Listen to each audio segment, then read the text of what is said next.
Hello guys, welcome back to our channel Gaming Basics. In today's video, I will be teaching you guys how to download Roblox on your MetaQuest 3. So at first, just open your navigation bar pressing the Meta button on your controller. And as your navigation bar pops up, go in the options store and click it. And after that, go in the search bar and type Roblox.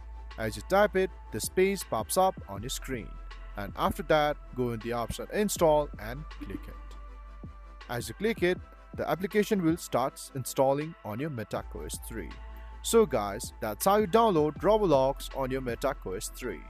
If you find our video helpful, please leave a like and please do not forget to subscribe our channel. Also hit the icon to get updates with our latest videos. And drop a comment for reviews and more content like this. I will see you guys again in our next video. Thank you for watching.